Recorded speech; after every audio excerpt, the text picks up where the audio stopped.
చూడండి పాలు బాగా కాగిపోయాయి. దీంట్లో ఇప్పుడు చక్కెర వేస్తున్నాను. కొద్దిగా మితంగా చూసుకొని వేసుకోండి. ఇప్పుడు బాదం పౌడరు 2 స్పూన్స్ వేస్తున్నానండి. 2 స్పూన్స్ వేస్తున్నాను. ఇది వేసిన వెంటనే కొద్దిగా కలబెట్టుకునేసేయండి, లేకపోతే గడ్డ కడుతుంది.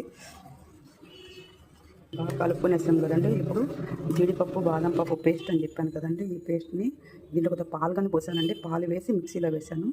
దాన్ని మొత్తము వేసుకునేసేయండి. ఉడికేటప్పుడే కొద్దిగా ఇలాచి పౌడర్ అని కొద్దిగా వేసేసేయండి. ఆల్రెడీ ప్యాకెట్లో ఉంటుంది, అయినా నేను కొద్దిగా వేస్తున్నాను.